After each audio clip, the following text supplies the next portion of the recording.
darling, if I didn't mean it, I wouldn't have asked you. Oh, gee, this is the most important, wonderful thing that ever happened to me. Oh, wait till I tell the kids at school that I'll be going... Wait. It isn't settled yet. First, we have to get your mother's permission. Oh, is that all? Well, then we're all set. Well, thank you. Oh, excuse me. Oh, thank you, Mr. Douglas. Thank you. For what? For marrying Mrs. Douglas. My pleasure.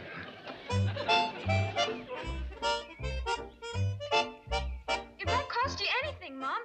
And besides, even if it did cost something, I could... Mom, I promise I won't be any trouble to Mrs. Douglas. The whole thing is out of the question. Why is it out of the question? Because it's an imposition on Mrs. Douglas, you tagging along to New York. Tagging along? She asked me to be her traveling companion. It was her idea. Sure, after you worked on her for an hour like you're working on me right now. Mom, did I tell you that Mrs. Douglas says you won't have to worry about my expenses? She's got it all... That does it. If anything proves you're too young to go to New York, it's the way you've been carrying on for the last hour. Now, one more peep out of you and you go to your room. Gee, just wait.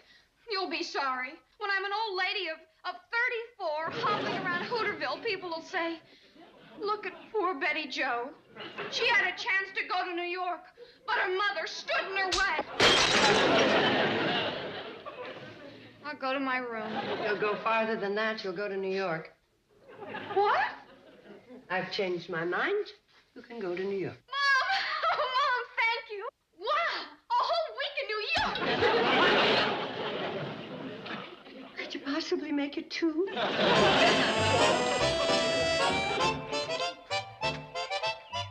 Young lady, that line looks the same as it did 10 minutes ago. How come she gets to go to New York? Well, I never thought I'd see petty jealousy from one of my girls. Tell you what we'll do. While Betty Jo's gone, we'll take a little trip.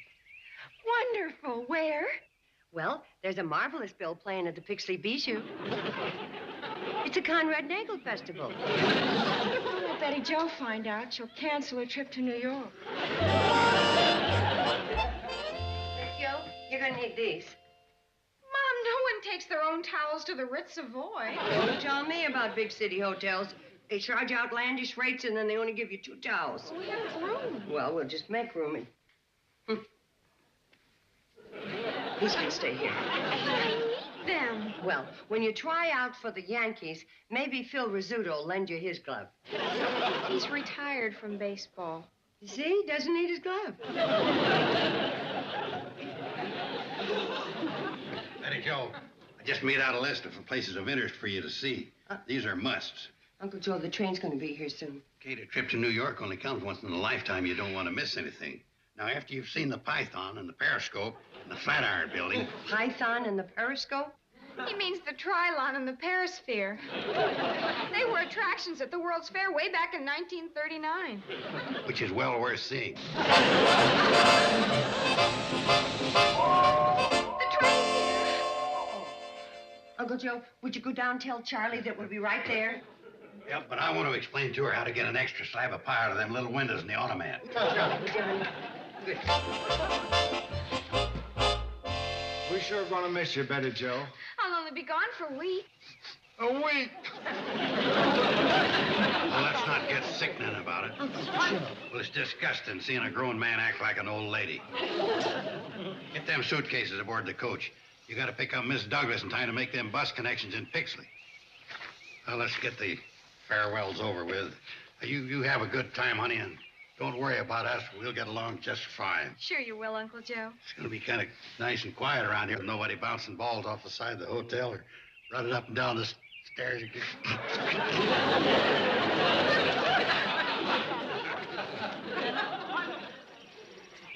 Goodbye, dear.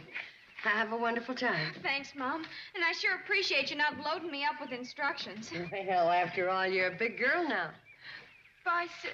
Have fun. Easy, Bobby Joe. It isn't forever. And you stay with Mrs. Douglas, and don't talk to any strangers on the train. And keep yourself bundled up. Okay. And write to me every day. Mom, you promised. And watch the food you eat. And do everything that Mrs. Douglas says. And if you should get an earache during the night. Mom, I haven't had an earache since I was 5. Or a sore throat. Or if you should fall down and skin your knee. Well, I'd bring down the suitcase so she isn't going. Mom, I'll be fine. Of course you will. Goodbye, dear. Look who came to say goodbye.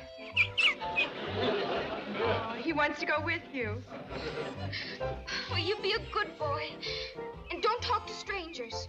And I'll write you every day. And make sure you eat the right things. And don't get cold at night or... Come on, honey. Goodbye, dear. You have fun. You be a good girl. I'll take that. And don't forget to write to me every day. Okay, Mom. Bye.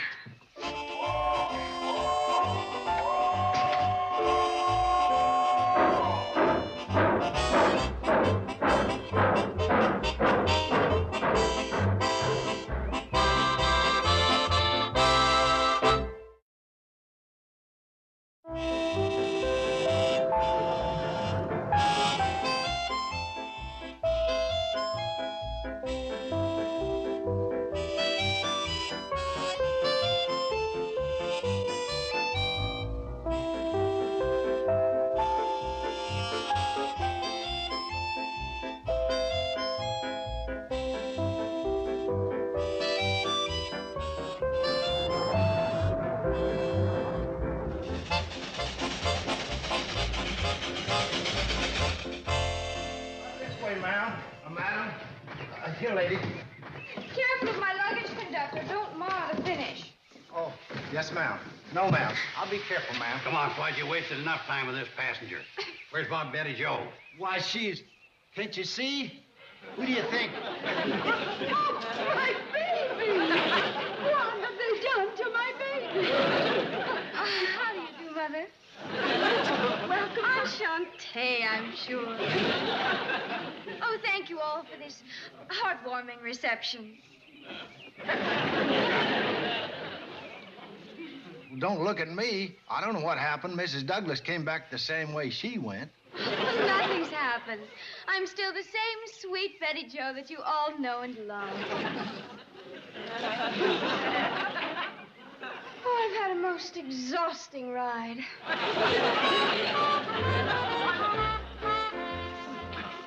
Wow! What's the idea, Kate? I just wanted to find out if you were dreaming all this.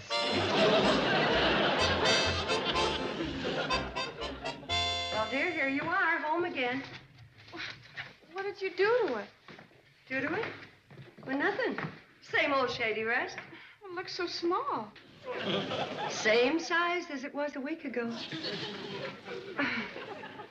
Gee, Betty Joe, you sure look wonderful. So different. Oh, I like your hat. It's darling. It's one like Mrs. Douglas has.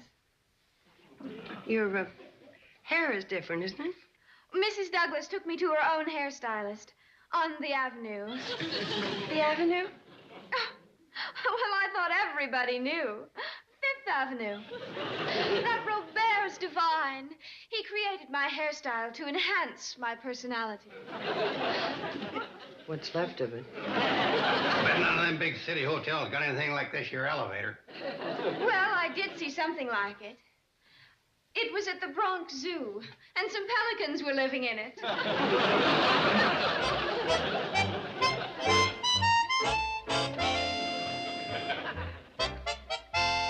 Betty Joe, you haven't said anything about your room. Oh, Mom, Oh, well, my room at the Ritz Savoy was 3 times this size, and so bright and cheery. And whenever I wanted anything, I merely had to call downstairs. Anybody could do that here. Oh, well, there they had a phone. Did you have breakfast in bed? Yes, and you didn't even have to be sick. Betty Joe, there's something missing. You must have left them in New York. I can't imagine what. Your mitt and your baseball cap that you sneaked into your luggage. Those old things. Oh, I'm having them sent here by express. Your what? Oh, well, after all, Mother, one doesn't pack an old soiled glove in one's personal luggage. Mrs. Douglas and I were on the go every minute. Oh, you can't imagine how much there is to do in New York. How do you like your supper? Nightclubs, plays, and musicals and parties. Sounds like you had a busy week. Oh, I was talking about our first night. Then Mrs. Douglas took me to all the exclusive shops and fancy restaurants. Speaking of fancy restaurants, Pixley Diner's starting a businessman's luncheon for 35 cents. Oh, and then one night, Mrs. Douglas and Gregory Tremaine took me to a Persian cafe, and we all had shish kebab. That's little pieces of lamb on a flaming sword. Oh, yeah, I know what shish kebab is, but what's a Gregory Tremaine? He's a young man Mrs. Douglas introduced me to. He's the son of one of Mr. Douglas's clients. He's at least 19 and very sophisticated. I can imagine ordering shish kebab and all. I'll bet it was expensive. No, not too much. If I can remember the menu, it was around $12. Imagine $12 for 3 people. Mother, it was $12 for each of us. Well, that's outrageous. I could feed you all week on that much. You gotta remember, Kate, in them flaming swords, you pay about 80 cents for the meat, and the rest of it's for fire insurance. Then Mrs. Douglas took me to a party, and guess who we met? The most famous international... Speaking of guess who had their hair cut at the Hooterville barbershop Saturday night? Wilbur Trammell. The most famous international statesman that... Wilbur Trammell? I thought he and Nora moved to Omaha. Well, they did, but... And he came all the way back here for a haircut? Well, if you'll remember, Wilbur had sort of a peculiar-shaped head. It would take a while for them Omaha barbers to catch on. Oh, excuse us, Betty Jo. You were saying? I was about to remark that when Mrs. Douglas and I met the ambassador from Peru, we talked about something more important than haircuts. You met an ambassador? Several. I had the most fascinating conversation with the French delegate to the UN about Have modern some more art. fried chicken. Oh, no thanks. But I fixed it specially for you because you like it. Chicken is so plebeian. At Francois, Mrs. Douglas and I had pheasant under glass. Well, I'm sure you're going to like dessert. Now, I couldn't decide which one you liked the best, so I cooked the whole shebang. We're going to have strawberry shortcake, chocolate pudding, apple turnover, blueberry pie, you name it. No baked Alaska? Baked Alaska? Oh, unless you'd been to New York, you wouldn't understand. It's sort of hot ice cream. No, I didn't get around to making it. Maybe we could barbecue her an ice cube. Mom, I know. Now that Betty Jo's back, let's do something we haven't done for a long time. After we do the dishes, I'll play the piano and we can all sing. How do you country people endure this monotonous existence?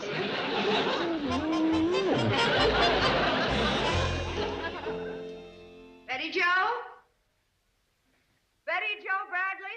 Sounds like Mom's mad at Betty Jo. Elizabeth Josephine Bradley? She's furious. Sure glad it isn't me. Bobby Jo Bradley?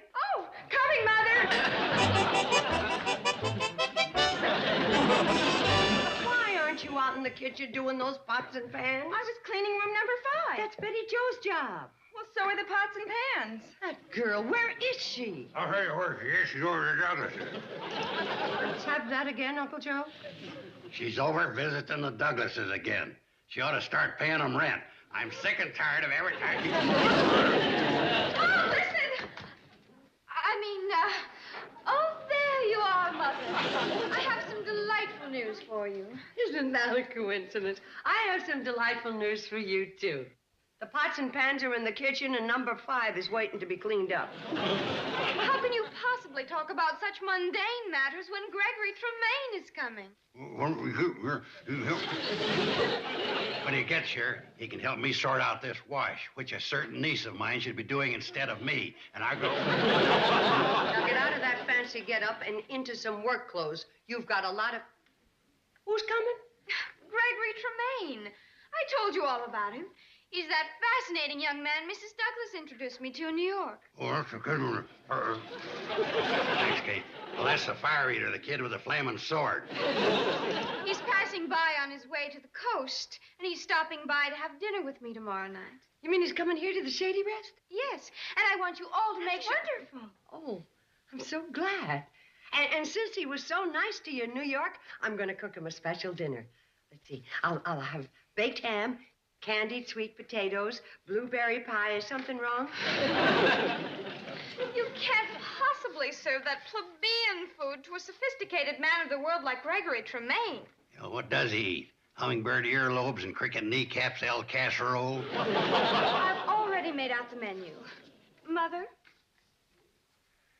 Pheasant under glass, artichoke hearts Meunier, peaches Marchambeau, trout almondine. Oh, you can cook them, can't you? I can't even pronounce them. Where did you dig up such a crazy bill of fare?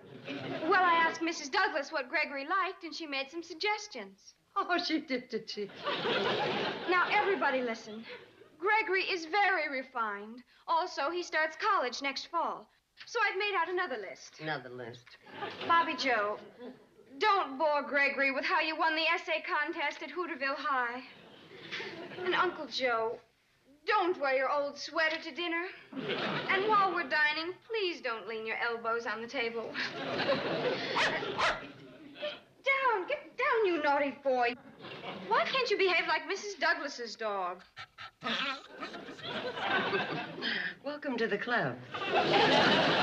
Oh, and a couple more things Yes, I have... like the pots and pans. Get into your jeans. Oh, really, Mother? Yes, really, Mother. Now get.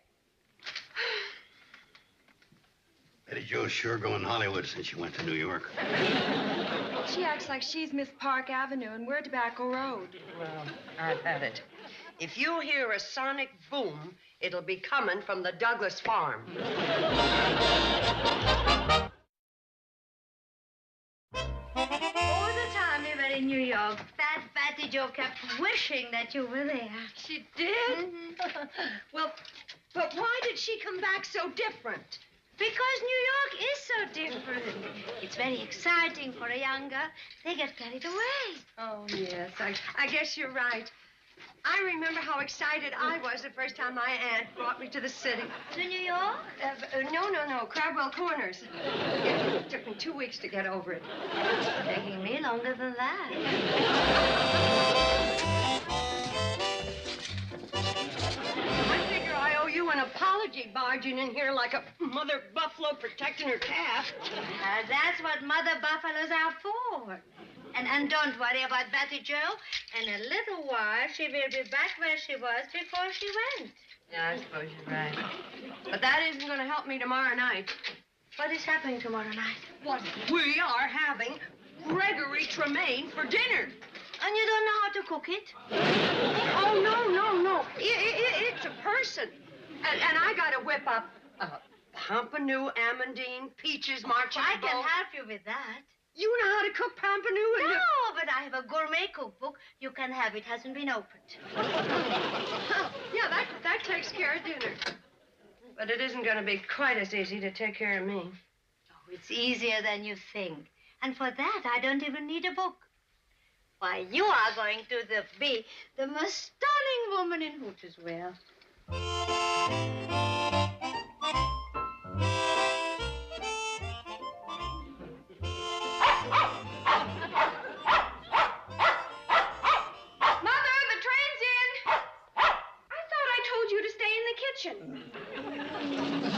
Don't argue. The lobby is no place for you when I'm expecting company. Well, how do I look? I guess it'll have to do. My, Uncle Joe, you sure look handsome. You're no slouch yourself, Bobby Joe. Say, we got a treat coming. I just sneaked some of the sauce off of that peach mar shambles. At the Ritz Savoy, a gentleman doesn't come in licking his fingers. Of course not. That's because they ain't got as good a food as your mother can make. Well, that must be Gregory. What's keeping Mother? Gregory, enchanté. Betty Jo, Quaint little gatehouse here. I suppose the footman here will escort us up to the mansion. Gregory, you're as witty as ever. May I present my family? Bobby Joe, this is Gregory Tremaine, an old friend from the East. Hello. Gregory, my sister, Bobby Joe. How do you do? And this is my footman. My uncle, Mr. Joseph Carson. How do you do, Mr. Carson? Hiya, Greg. Have a good trip? It's, Gregory. Well, I jetted the first 1,000 miles, and that wasn't so bad. And then I jolted the last 20 miles on that steam-driven skateboard. I wonder what could be keeping Mother. I'll go see. Oh, don't bother. I'll get her.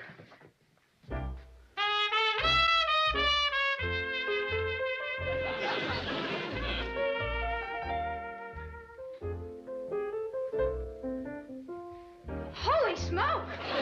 I mean, Mother, this is Gregory Tremaine. Gregory, my mother. Enchanté, Mr. Tremaine. Elizabeth Josephine has told us so much about you. Well, now that the formalities is over, let's put on the feed bag. Uncle Joe. What Uncle Joe meant to say is, dinner is served. Gotta hand it to you, Kate. This trout almondine's real tasty. Oh, thank you.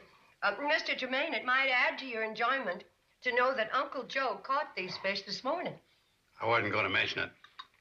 That big one right there put up quite a scrap. I had to hit him with my shoe before he lay still. Aren't you hungry, Mr. Tremaine? Not really. Betty Joe said trout almondine was your favorite dish. Well, it is. At the Waldorf.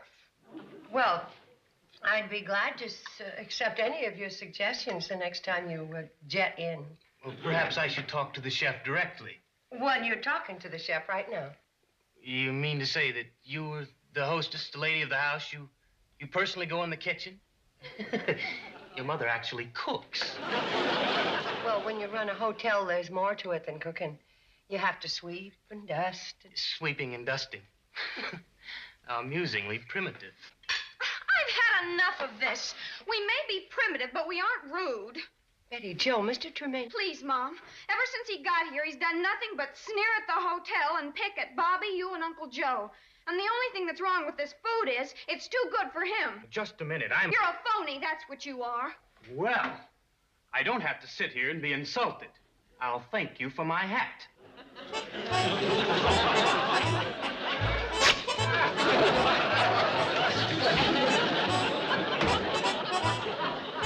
Thanks, boy. The way he acted, like he was better than everybody else just because he happened to come from a big city. Who does he think he is, anyway? Betty Joe Bradley? Gee, was I that much of a stinker?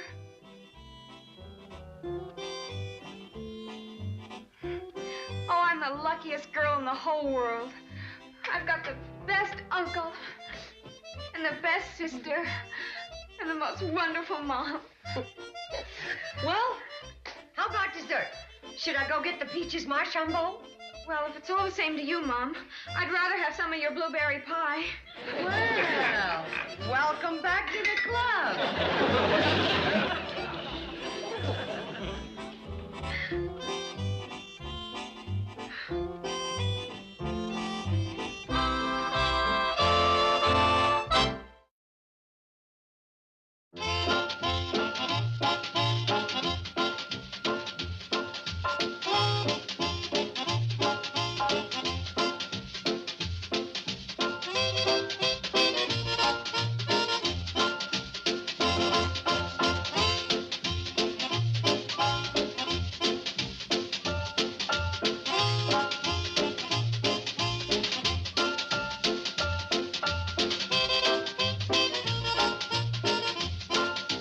Petticoat, Junction. This has been a Filmways presentation.